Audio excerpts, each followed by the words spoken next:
Last September 20th, I was arrested for covering, just outside the courtroom, for covering the trial of 9 protesters, youth protesters who had been released by the judge because there was no evidence that they had broken any laws.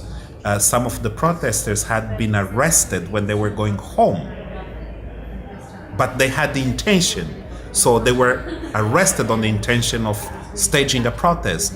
They were never able to assemble for any kind of protest.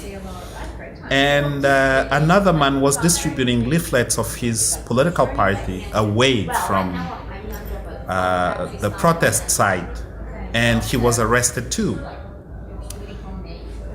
The very same young people got arrested with me while I was interviewing them, and the judge set a bail for them at $28,000.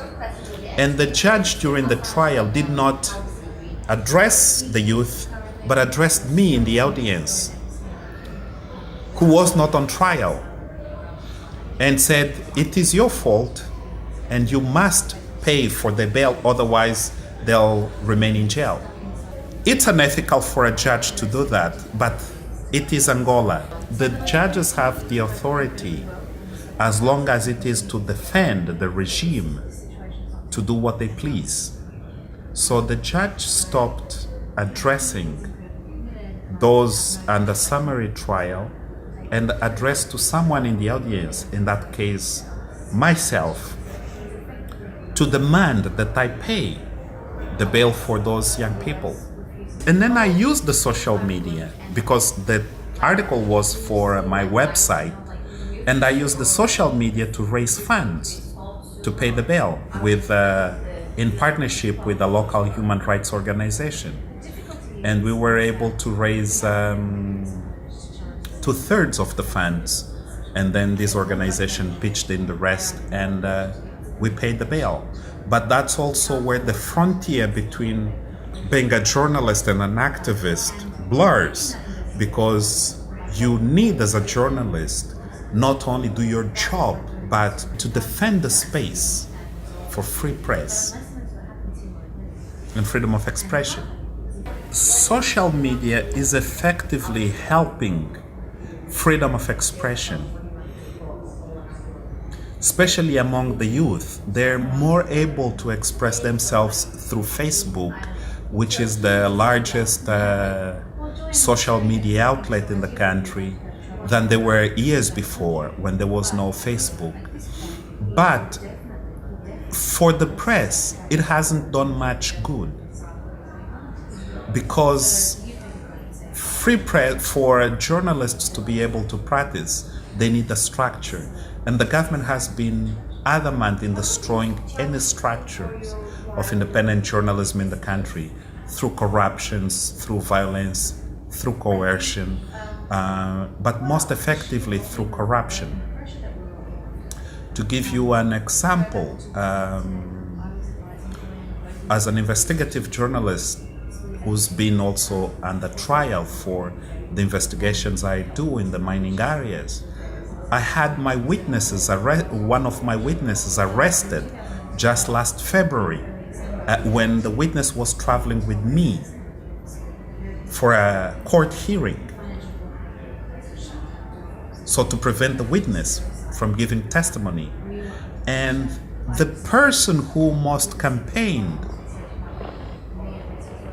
to have my witness arrested happened to be someone I considered a very close friend, who had asked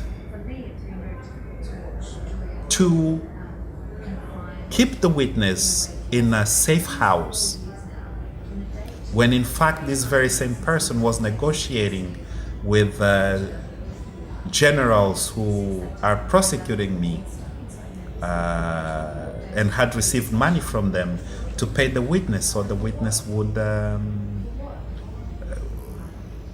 just walk away and leave me in the cold. So these are the challenges we face every single day. Not only repression, not only beatings, but most importantly, the destruction of the social fabric that makes people so vulnerable to corruption, to social coercion in one or another way. A group of Angolan generals have filed a criminal complaint against me in Portugal for my investigations into the diamond mining areas in which these generals have major stakes. And I'm talking about some of the top generals in the country, 3 of them former general chiefs of staff. And they lodged another case in Angola. And so by Angolan law, they violated the principle of double jeopardy, because I cannot be prosecuted in 2 different jurisdictions for the same case. Then when I raised this issue and I argued on these issues, so the public prosecution changed from defamation to calumnious defamation, which means because I lodged also a complaint against the generals, I'm a pro-activist journalist.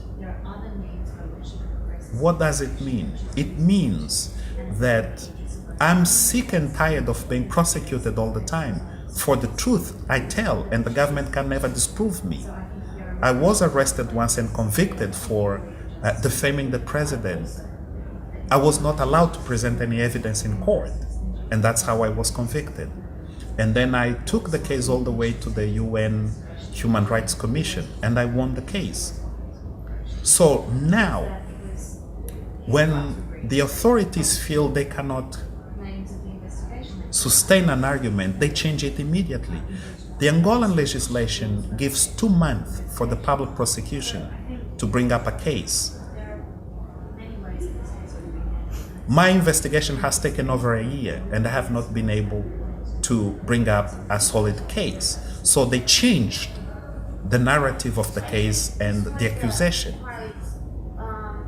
which in itself is illegal. But some of these challenges just strengthen my resolve to press for changes and for free press.